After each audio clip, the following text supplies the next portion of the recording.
మెరిసే తెల్లని చర్మం కోసం Japanese glutathione fruits flowers extract తో చేసిన ప్రిస్మాస్ గ్లూటా రోసా సోప్.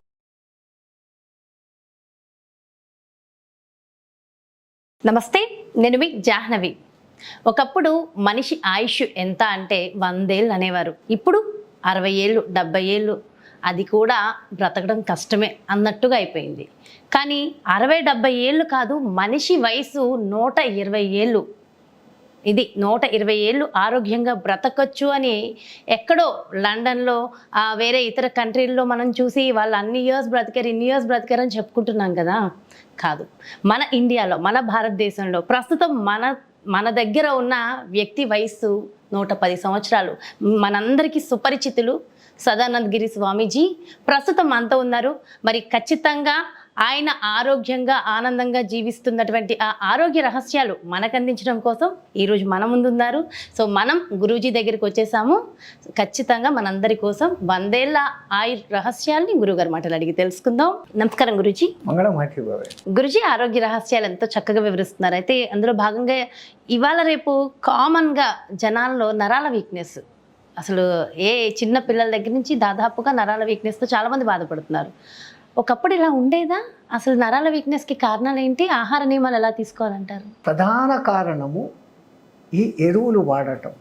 పాతకాలంలో సహజమైన ఆవు పేడ లాంటి ఎరువులను మాత్రమే వాడేవాళ్ళు. పిచ్చుకల పెంట కోసము కొండల్లోకంతా తిరిగి ప్రాణాలకు తెగించి ఆ ఎలుగుబంట్లను పులులను తప్పించుకొని ఆ పిచ్చుకల పెంట అనేది తెచ్చేవాడు. కొండల్లో పిచ్చుకలు గూళ్ళు కట్టుకొని ఉంటాయి. 1 ఎకరానికి 2 గంపలు వేసేస్తే చాలు, అద్భుతమైన శక్తివంతమైన పంట పండేది.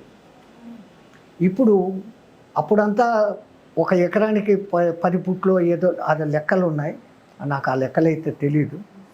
సపోజ్ 10 మూటలు అనుకోండి, ఆ కాలంలో 10 మూటలు పండేది. ఇప్పుడు 100 మూటలు పండిస్తున్నారు, కానీ అవంతా కూడా బోగస్. దాంట్లో ఏమాత్రము విటమిన్లు, శక్తులు, కార్బోహైడ్రేట్స్ ఏమీ బలానికి సంబంధించి. అప్పట్లంతా పంట 6 నెలలు 8 నెలల పంట కోతకు వచ్చేది. ఇప్పుడు 3 నెలలకు 100 రోజులకు వచ్చేటట్లు, 50 రోజులకు 70 రోజులకు పంట వచ్చేటట్లు చేసేస్తున్నారు. వంగడాలు కనిపెట్టామంటున్నారు. ఏం చేస్తున్నారు వీళ్ళు? అది సహజ సిద్ధంగా ఆ పొలంలో 80 రోజులు 90 రోజులు 120 రోజులు 6 నెలలు అప్పుడు అది పక్వమై వచ్చిన పంట అత్యద్భుతమైన పంటగా ఉండేది. ఇప్పుడు పండ్లు ఫలాలు కూడా ప్రతి ఒక్కటి కూడా సల్ఫేట్ యూరియాలు వేసే, అసలు మామిడి పండ్లను ఏదో కెమికల్ వేసేసి మగ్గింపచేసి వాళ్ళకు సేల్స్ జరగాలని రంగు బాగా వచ్చేటట్లు కెమికల్ ఇడిచిపెడతా ఉన్నారు. తినేవాడు ఏమైపోతాడు? తీయగా స్వీట్గా ఉండడానికి కూడా కొన్ని కెమికల్స్ యాడ్ చేసి ఇంజెక్షన్ చేస్తున్నారు. పిందెల్లో ఇంజెక్షన్ చేసి ఆ సీట్ సాకరీని ఇంజెక్ట్ చేస్తూ ఉన్నారు. ఏమైపోతా ఉంది? సాకరీని ఎంత చండాలమైంది. సహజ సిద్ధంగా చెరుకు నుంచి వచ్చేటువంటి రసము, బెల్లం పానకం అని చెప్పేవాళ్ళు. తేనెతో ఈక్వల్ శక్తిగా ఉండేది. ఆ తర్వాత దాని నుంచి వచ్చే ప్రోడక్ట్ బెల్లం. ఎప్పుడైతే పంచదార చేస్తారో, పంచదారలో దగ్గర 18 రకాల కెమికల్స్ కలిపితే తప్ప మీకు చెరుకు రసం పంచదారగా మారదు. సో పంచదార is very dangerous for health. బెల్లం వాడండి, బెల్లం చాలా మంచిది. బెల్లంలో కూడా తాటి బెల్లము, ఈత చెట్టు బెల్లము అనేసి తీసేవాళ్ళు పాతకాలంలో. ఇప్పటికీ తీస్తున్నారు, దొరుకుతున్నాయి. వాటిని వాడడం లేదు ఎవరు. చేసేవాళ్ళు పాపం, తీసేవాళ్ళు కూడా ఆ వ్యాపారాలు మానుకొని వేరే వ్యాపారాల్లోకి దిగిపోతూ ఉంటారు. వాళ్ళని ఎంకరేజ్ చేసి అవి కనుక తీసుకుంటే మీకు ఎంత హెల్త్గా ఉంటుంది. అన్నిటికన్నా ముఖ్యంగా ఏ సీజన్లో వచ్చే పండ్లు, ఆహారం ఇంత తింటే పండ్లు ఇంత తినండి. ఆహారం అన్నం ఇంత తింటే కూరలు ఇంత తినండి. మనమంతా కూరలు ఇంత తింటున్నాం స్పూన్లతో, అన్నం మట్టుకు ప్లేట్ నిండా పెట్టుకొని తింటున్నాం. అన్నంలో కార్బోహైడ్రేట్స్ తప్ప మీకు ఇంకేం దొరకదు. కనీసం 2 రకాల తాలింపులు, ఒక దాల్, ఇది మనిషికి మినిమంగా ఉంటే వానికి ఆ రోజుకు అవసరమైనటువన్నీ దొరుకుతాయి, పోషకాలన్నీ దొరుకుతాయి. ఆ తర్వాత అన్నిటికీ మించి భోజనం తర్వాత తాంబూల సేవనం ఖచ్చితంగా వేసుకోవాలంటారు. ఆ తాంబూల సేవనం చేస్తే డైజెస్టివ్ సిస్టమ్ బ్రహ్మాండంగా పెరుగుతుంది. తమలపాకును కేవలం ఉడకపెట్టి ఆ నీళ్లు తాగితే దగ్గర 70 రకాల రోగాలు తగ్గుతాయి. తమలపాకు అనేసి మనం ఇది అంటున్నాం. ఇప్పుడు పాన్, కిళ్ళి, జర్దాలంటే మట్టుకు మింగేస్తూ ఉండరు, తుప్పేస్తూ ఉండరు. అవును. కానీ పాతకాలంలో యాలకబుడ్డలు, చెక్క, లవంగాలు, జాజికాయ, జాపత్రి, జవ్వాదు ఇవన్నీ వేసి మహారాజు తాంబూలం అని చెప్పేసి ఉండేది. అది పెద్ద పెద్ద ఇళ్లలో అదొక పెద్ద సాంప్రదాయం. భోజనం అయినాక అదొక పెద్ద పళ్ళెం తెచ్చి పెట్టుకొని ఆ ఈనెలు తీసి ఆ తొడిమెకు సున్నం రాసి బాగా ఆకుకు ఎంత రాయాలనో అంతే సున్నం రాసి దాని మీద మంచి నెయ్యిలో వేయించిన ఒక్క పలుకులను పెట్టి ఆ ఒక్క పలుకుల్లో కూడా మళ్ళీ కొన్ని రకాల గింజలు, దోస గింజలు, కర్బూజ గింజలు, సబ్జా గింజలు ఇవన్నీ దాంట్లో కలిపేవాళ్ళు. అవునా? అవన్నిటిని కలిపిన ఆ ఒక్క పొడి, దానికి తోడు మళ్ళీ యాలకులు, జాపత్రి, జాజికాయ ఇవన్నీ కలిపి అది తాంబూలం నమిలి మొదటిసారిది ఉమ్మేసి ఆ తర్వాతది మింగుతూ మింగుతూ చిట్ట చివరిది మళ్ళీ ఉమ్మేసేయాలి. ఒక్క తాంబూలంలో ప్రతి దాంట్లో ఒక సిస్టమ్ మన వాళ్ళు అంటే పెట్టారు. తినే విధానం కూడా ఒకటి ఉంటుంది. ప్రతి దాంట్లో ఏదో తీసుకున్న మేక నమిలినట్లు మనము నమిలేస్తే అది కాదు. ఆ మొదటిసారి వచ్చింది వదిలేయాలి. ఎందుకంటే కనుక దాంట్లో కాల్షియం ఎక్కువ ఉంటుంది కాబట్టి ఆ కాల్షియం బయటికి వెళ్ళిపోవాలి. ఆ మిగతా కొద్దిపాటి కాల్షియము, సున్నము, ఆకు, రసము మూడు కలిసి అప్పుడు ఆ ఎర్రదనంలోకి అది మారుతుంది నమలంగా. అప్పుడు దాన్ని బాగా ఆస్వాదిస్తూ మింగుతూ మింగుతూ ఆ వచ్చిన ప్రతి రసము లాలాజలంతో కలిసిన ఈ కెమికల్స్ కలిసిన జలం మన లోపలికి పోతుంది. పరమాత్ముడే ఈ లాలాజలం అనేది మనకి ఇచ్చాడు. First digestive system.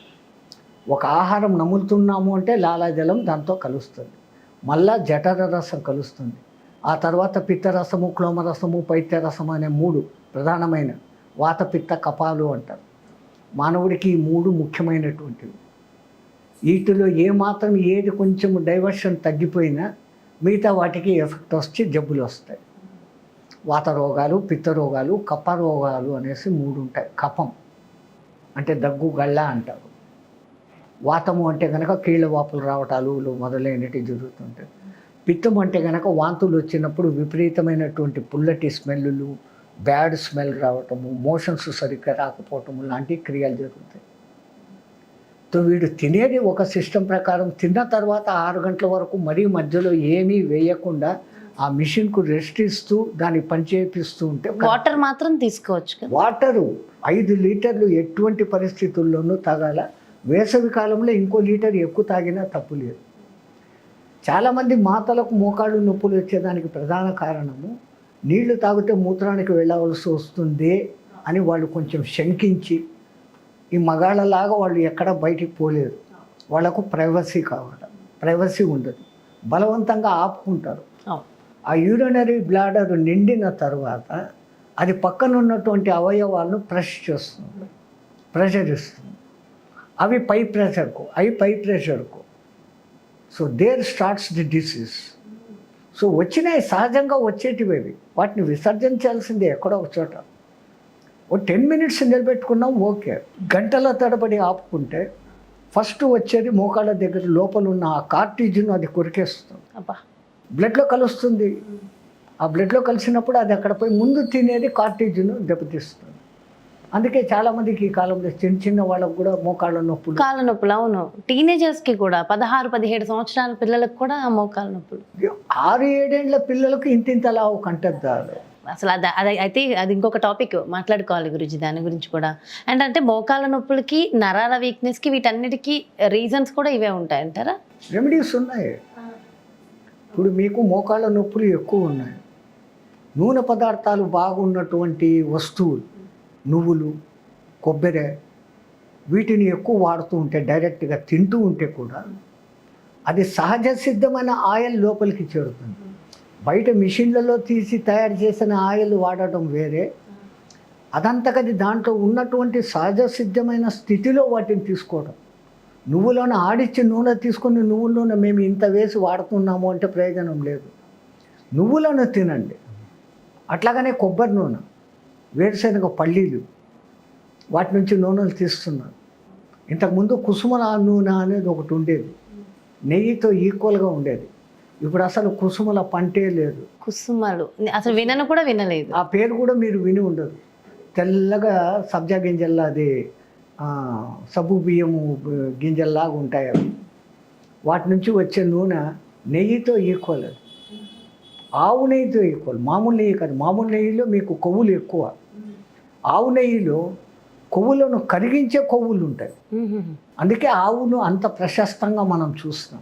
సో అలానే చాలా మందిలో షివరింగ్, చేతులు ఎక్కువగా వణుకుతూ అంటే చిన్న ఏజ్ నుంచి కూడా ఎక్కువ మందిలో ఇది ఈ రోజుల్లో ఎక్కువ గమనిస్తాం. అది ఏమన్నా రోగం అంటారా? టెన్షన్ అయినా ఇంటర్నల్ టెన్షన్ ఎక్కువైనప్పుడు అది ముందు పనిచేసేది నర్వస్ సిస్టమ్ మీద. సో ఆ నరాల షేకింగ్ అనేది వస్తుంది. 70-80 ఏళ్లకు వచ్చే నరాల షేకింగ్ సహజంగా అది మిషన్ పనిచేసి ఇంకా స్లో డౌన్ అయిపోతే షట్ డౌన్ స్థితికి వస్తుంది అనే సూచనకు చేతులు వణుకుతాయి పెద్ద ముసలి వాళ్ళకు. మరి పిల్లలకు వణుకుతున్నాయంటే వాళ్ళు తింటున్న ఆహార పదార్థాల్లో ఏం లేదు, బగ్గర్లు, కుక్కర్లు, చెత్తలు, చెదారాలు తింటున్నారు.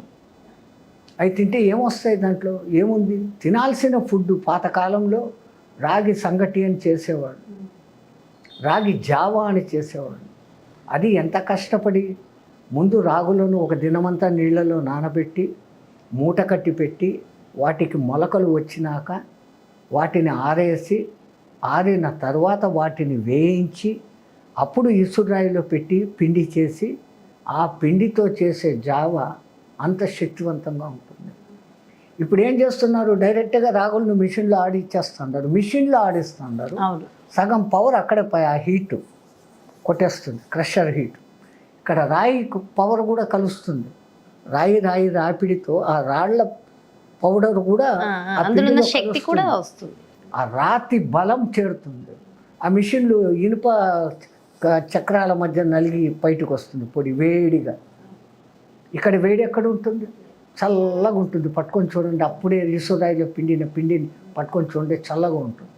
ఆ మిషన్లో వచ్చే పిండి చండాలమైన వేడిగా ఉంటుంది. సో సగం విటమిన్స్ అక్కడ చచ్చిపోయాయి ఆ వేడిలో. అవి తీసుకొని వచ్చి నీళ్లుగా ఇంత జావ కలిపి తాగేస్తుంది. మొలకలెత్తిన గింజలతో చేయడంలే, డైరెక్ట్ రాగులే చేసేస్తాడు. పాతకాలంలో కష్టపడేవాళ్ళు, కష్టానికి ఫలితం ఉండేది. ఒక దినమంతా నీళ్ళలో నానబెట్టాలి, బాగా రాళ్ళు పెడ్డలు తీసేసి మూట కట్టి పెట్టేయాలి. ఒక దినమంతా వెయిట్ చేయాలి, మరుసటి దినం నీడలో ఆరబెట్టాలి. ఓపిక ఉండేది చక్కగా. 3 days శుభ్రంగా ఇంత చుమ్మగా మొలకలు వచ్చి ఉంటాయి. అసలు ఆ పచ్చివి అవి తింటా ఉంటేనే నోటికి ఎంత రుచిగా ఉంటుందంటే అంత రుచిగా ఉంటుంది. మనం ఆ రుచులు పోగొట్టుకుంటున్నాం, సహజమైన రుచులు పోగొట్టుకుంటున్నాం. ఆర్టిఫిషియల్ చాక్లెట్లు, బ్లాక్ చాక్లెట్ తింటే బలం అంట. అది 70 రూపాయలు 80 రూపాయలు పెట్టి బ్లాక్ చాక్లెట్ తింటాం. ఇది కేజీ నీకు ఎంతకు వస్తుంది? రాగులు మొలకెత్తిన రాగులను, మొలకెత్తిన పచ్చి రాగులను నమిలి తినండి, లేదా ఆ మొలకెత్తిన రాగులు ఆరిన తర్వాత ఫ్రై చేయండి. కోకో మాల్ట్ స్మెల్ మీకు వస్తుంది, కోకో మాల్ట్ స్మెల్ మీకు వచ్చి తీరుతుంది. చూడటానికి కూడా చక్కగా, అదే మీరు అన్నట్టు ఎంతో అందంగా కూడా ఉంటాయి. బాగుంటుంది రాగి సంగటి. టేస్ట్ ఎంత అద్భుతంగా ఉంటుంది. ఇంత రాతి ఉప్పు, కళ్ళు ఉప్పు వేసుకొని పంచదార, మళ్ళా బెల్లము ఇవన్నీ వాడకూడదు. అవును, ఇవన్నీ ఇప్పుడు ఈ సాల్ట్ కూడా మీరు అయోడైజ్ సాల్ట్ వాళ్ళ కంపెనీ ప్రచారాల కోసం చేసుకున్నారు. We are not needed iodize. మనకు అయోడైజ్ అవసరమే లేదు, కానీ బలవంతంగా అయోడైజ్ను లోపలికి ఎక్కించుకుంటున్నాం, అయోడిన్. సో బేసిక్గా మన ఉప్పులోనే అది ఉంటుంది. మీరు ఇప్పుడు చెప్తుంటే నిజంగా అనిపిస్తుంది మళ్ళీ అలా ఆ రుచులు. మేము చిన్నప్పుడే రుచులు చాలా బాగుండేవి, అప్పటికిప్పటికే చాలా కల్తీ అయింది. అసలు మీ జనరేషన్లో ఇంకెంత కమ్మగా, ఇంకెంత బాగుండేవి. మహా అంటే 20-25 years కింద, మాది 70-80 ఏళ్ల కింద మాట. ఇంకెంత బాగుండే, ఎంత అందమైన రుచులు ఉండేవి. 6 నెలల పంట, ఏది కూడా స్వచ్ఛమైన ఆహారం కదా గురుజీ. మరి కందులు మొదలైనటివి అయితే కనుక, దాల్ సంబంధమైనవి అంటే కనుక 10 నెలలు. అవి ఎంత శక్తివంతంగా ఉండేటివి అంటే ఇంత తిన్నా కానీ శక్తిగా ఉండేటివి. ఇప్పుడు తినడం ఇంత తింటున్నామే కానీ వీఆర్ ఈటింగ్ నథింగ్, లోపల ఏమీ లేదు. ఇంకా చాలా ఉన్నాయి గురుగారు, మిమ్మల్ని అడగాల్సింది. Thank you so much. నమస్తే. మంగళమార్తి బాబు. ఎస్, చూసారు కదండి, అంటే మన ఆరోగ్యాన్ని మనమే చెడగొట్టుకుంటున్నాం. ఎందుకు ఇలా అయిపోతుందా మనం ప్రతి ఒక్కళ్ళు అనుకుంటున్నాం, కానీ ఒకప్పుడు ఉన్నటువంటి ఆహార నియమాలు, ఆ పద్ధతులు, ఇప్పుడు ఇన్ని పదార్థాలు వచ్చేసాయి కానీ ఏవి తినడానికి ఉపయోగం లేకుండా అయిపోతున్నాయని నిక్కచ్చిగా చెప్తున్నారు. నిజంగా అలాంటి ఆహార పద్ధతులు, అలాంటి అలవాట్లు, అలాంటి పాడి పంటలు ఇప్పుడు కనుక ఉంటే మళ్ళీ మనం హ్యాపీగా 120 ఏళ్ళు ఏంటి 150 ఏళ్ళు కూడా బ్రతకొచ్చు. మనకి నరాల వీక్నెస్లు ఉండవు, కాళ్ళ నొప్పులు, కీళ్ళ నొప్పులు, అసలు ఎలాంటి సమస్యలు ఉండవని చెప్పి డీటెయిల్గా చెప్తున్నారు కదా. సో గట్టిగా చెప్తున్నారు. డెఫినెట్గా మరి మనస్ఫూర్తిగా కోరుకుందాం అలాంటి రోజులు మళ్ళీ రావాలి. ఇప్పుడున్న లగ్జరీస్ ఉండనిద్దాం చక్కగా. కాకపోతే అప్పుడున్నటువంటి ఆహారపు పదార్థాలు, పాడి పంట ఇవన్నీ కూడా అప్పట్లాగా వచ్చేలాగా నెమ్మదిగా ఆర్గానిక్ సిస్టమ్కి వెళ్తున్నాం కదా, ప్రయత్నిద్దాం. మన ఆరోగ్యాన్ని మనమే కాపాడుకుందాం. మరి గురూజీ ఎంతో చక్కటి టిప్స్ కూడా మనందరికీ అందించేస్తారు కదా. డెఫినెట్గా మరి నరాల వీక్నెస్కి, కీళ్ళ నొప్పులకి, కాళ్ళ నొప్పులకి ఫాలో అయిపోదాం. మరి బ్యూటిఫుల్ కాన్సెప్ట్తో మళ్ళీ మీ ముందుకు వచ్చేస్తా. నమస్తే. సుమన్ టీవీలో మీ పర్సనల్ అండ్ బిజినెస్ ప్రమోషన్స్ కోసం కింది నెంబర్కి కాంటాక్ట్ చేయండి.